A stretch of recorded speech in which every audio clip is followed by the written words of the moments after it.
Assalamu alaikum. À l'occasion du mois de Dhul Hijjah, nous vous avons préparé une série portant sur le fait de vivre les 10 premiers jours de Dhul Hijjah avec nos enfants. Avant de commencer, nous allons débuter par une invocation.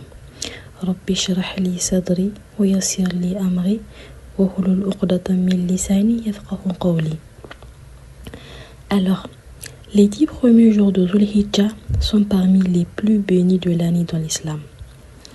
Trop souvent, malheureusement, cette période est négligée, en particulier par ceux qui ne se rendent pas au Hajj.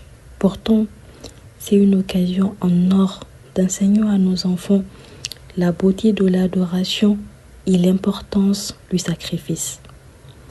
Pour comprendre pourquoi ces jours sont si spéciaux, penchons-nous sur le hadith où le messager d'Allah sallallahu alayhi wa sallam a déclaré: il n'y a pas de jours pendant lesquels les bonnes actions sont les plus aimées d'Allah que ces jours-ci, c'est-à-dire les 10 premiers jours de Dhul Hijjah, rapporté par Abu Daoud et authentifié par Cheikh Albani.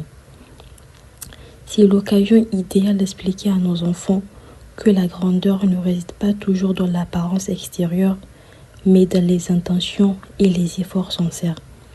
C'est également l'occasion de leur inculquer l'amour des actes d'adoration. Pour ce faire, nous allons essayer de transformer ces 10 jours en un mini-programme spirituel familial. Donc vous pouvez prendre le temps avec vos enfants de faire votre petit planning et chaque jour aborder un thème. Et pour vous accompagner en ce sens, nous vous avons préparé un planning et pour le premier jour de Dhul Hijjah, le premier thème que nous allons développer porte sur le fait d'apprendre à nos enfants que chaque action commence avec une intention pure. Pour moi, il me semble important de commencer par là, car l'intention est le commencement de toute action. D'après Omar ibn al-Khattab, qu'Allah l'agrée, le prophète sallallahu alayhi wa sallam a dit: les actions n'ont lieu que par les intentions, et la personne obtient ce qu'elle a eu comme intention. Celui qui a accompli la hijra vers Allah et son prophète, alors sa hijra est vers Allah et son prophète. Et celui dont la hijra est pour obtenir quelque chose de la vie d'ici-bas ou pour se marier avec une femme, alors sa hijra est vers ce pourquoi il l'a faite. Rapporté par Bukhari et Muslim. C'est l'un des hadiths constituant le pivot de l'islam. Il souligne l'importance primordiale de l'intention dans notre religion. Il enseigne que la sincérité et la pureté des intentions sont cruciales pour la validation et l'acceptation des actions par Allah subhanahu wa ta'ala. Ce hadith nous rappelle que la spiritualité et la moralité de nos actions dépendent de leurs intentions, à savoir pour la validité des œuvres auprès d'Allah. Il faut que l'action et l'intention aillent dans le même sens et dans le sens de ce qu'Allah agrée. On ne peut avoir une bonne intention dans une mauvaise action. Les deux ne peuvent cohabiter ensemble. Également, il est extrêmement important de souligner que l'intention réside dans le cœur. Elle n'a pas besoin d'être formulée à haute voix. Et seul Allah, le Tout-Puissant, connaît la véracité ou la fausseté de notre intention. Par conséquent, il n'est pas permis de juger les autres à travers leurs intentions.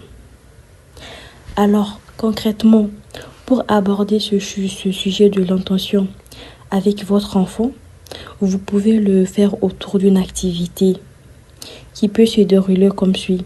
Tout d'abord, vous pouvez commencer par demander à votre enfant quelle bonne action souhaites-tu accomplir aujourd'hui pour plaire à Allah subhanahu wa ta'ala. Si votre enfant est en panne d'inspiration ou si vous-même ne savez pas par où commencer, nous vous conseillons de vous procurer le livre intitulé Le recueil des bonnes actions. Ce livre fait partie de notre bibliothèque et il fait partie des livres que nous commercialisons, que vous pouvez vous procurer à notre niveau. Alors, le recueil des bonnes actions, en fait, c'est un livre qui est pensé pour les enfants. Ce livre propose 30 actions simples et accessibles qui peuvent être mises en pratique au quotidien. Chaque action est expliquée avec des mots adaptés à l'âge de votre enfant, illustrés et accompagnés d'un hadith pour appuyer l'enseignement. L'enfant ne lit pas seulement une recommandation, il comprend pourquoi elle est importante, quel est son lien avec sa foi et ce qu'il peut en retirer comme récompense. À la fin de votre activité, l'objectif recherché est que l'enfant puisse apprendre à mettre une intention sincère avant chaque action. Et aussi, il est important de ne pas oublier que même lorsque vous n'arrivez pas à effectuer une action que vous avez programmée, le fait que vous ayez mis la bonne intention, Inch'Allah, vous en aurez tout de même la récompense. Parce qu'Allah est Ar-Rahman, Ar-Rahim, il est grâce et miséricorde. Donc j'espère que ce petit échange vous aura été utile. Je vous dis à la prochaine fois, Inch'Allah. En attendant, je vous confie à Allah le Tout-Puissant.